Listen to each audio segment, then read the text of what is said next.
Mangadi mukoma? Tiripodi mangadiwo. Yeah. Wakabayira mari yatsano nenhanzve dzeko? Ndomboba mari.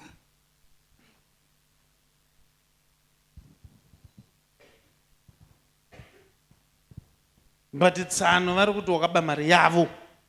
And vari kuti vakakuona uchibuda mubedroom. Ndombotora mari.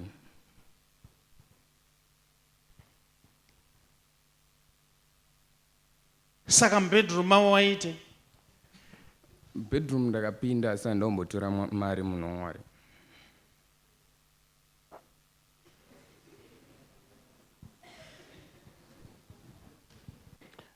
Pamunini?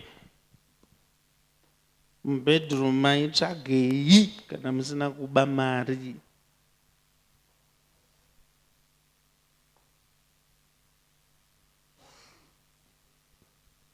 Zvichadeirika?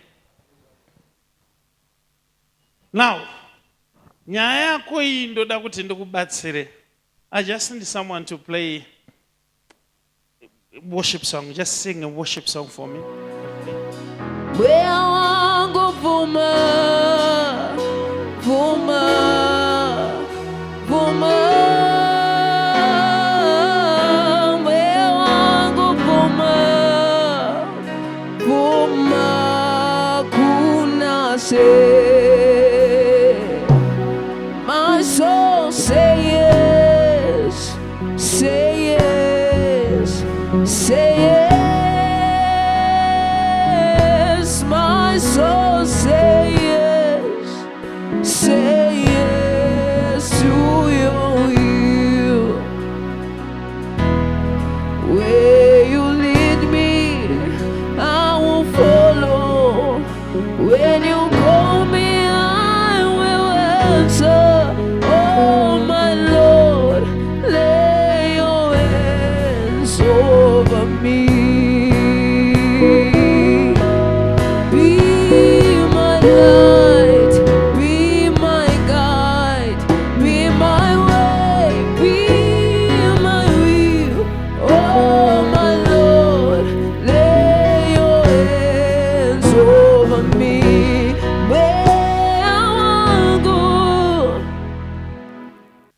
Ndabatsira mwana uyu, and I think I'm done.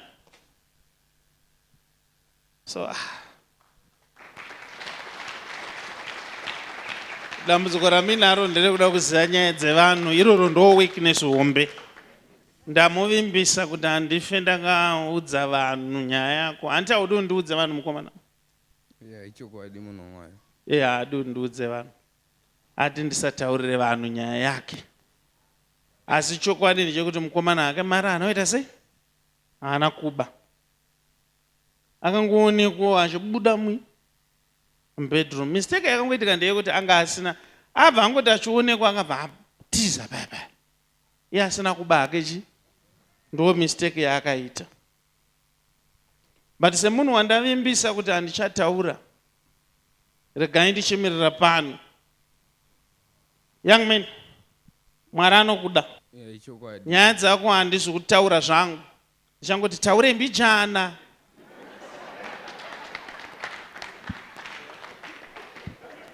Ndingonzwa kuda kutomoka chete but vanozoti vavingei manje vakatadza kunzwa. So mukomana mari haana kutora, but the coincidence ari pakati, he is supposed to choose. Taura wega mapenda ayo unoita seina.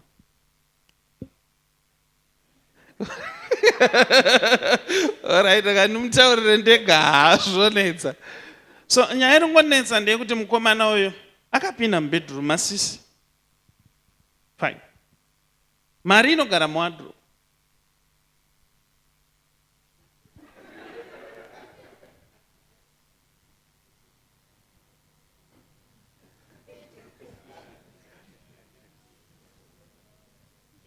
Reason yakuti ndingomunzwira tsitsi nditaure nyaya yake nyewe ndodobva ndamudeliver kuti zvipere. Ndikasazvifumura zviite. Tozvifumura kuti zvipere. Saka zvatatawirirana zviya kuti hatitaure pamberi pevanhu handa achingotaurawo semunhu mukuru. Ndiri kuzotaura manje ende nhasi.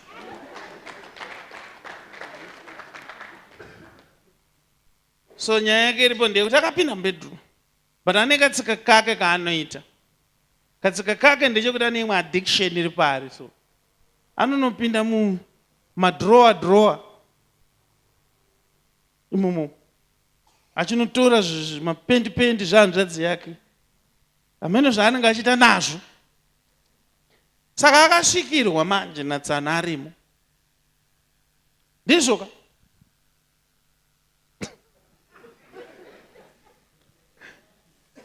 akasvikirwa natsano arimo, ndobva afunga kuti tsano vaona zvaari kuita, ndobva abuda asina kuvhara mawardrobe nei, ndobva atiza achienda. Iye ari kutiza nyaya yake. Tsano ndopa vakapinda ndobva vatirekedza ndinocheka kuti uyu munhu ari kutiza iyu. Ndokunoona wardrobe yakavhurika. Wardrobe yakavhurika. Ndokubva tsano vatarisa panogara mari, vakaona hapana 350. Ndokuti mari yabiwa nemunhu aenda uko. Izvo uyu aiwa hana kuba mari. Ane zvake hama maoko.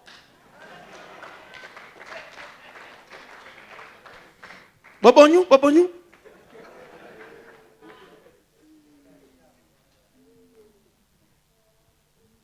Kuti achitaurira tsano kuti aiwa ndandisina kuba mari. Izvi ndo zvandoita izvi. Hazvitaurike. Tsangoti handisiri ndakaba, but haana ari kumutenda. Saka number 1, ndoda kukudeliver. Ichi tsika chako chipiri chaunoita ichi. Nhasi kuti rimwe zuva.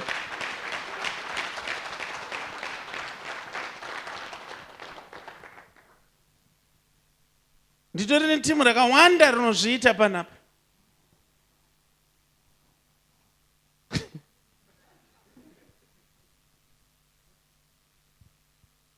Chachipiri, ndodo zvakare kuti ndibva ndagadzirisa kuti akaba mari ndiani.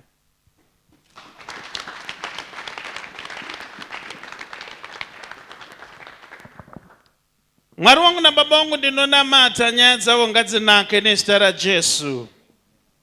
Amen. Wodzokera hako, hanzvadzi yanga yatonzi ibva pano nokuti mari yakabiwa. Zvino zviri kuti ione dzako nyaya, hanzvadzi ine dzayo, asi mari ichangowanikwa kumba. Hanzvadzi yako ichazongoti ndainonga kuseruko pandanchitsvaira. Nyaya inyobva yapera yakadaro. Basa munhu waMwari.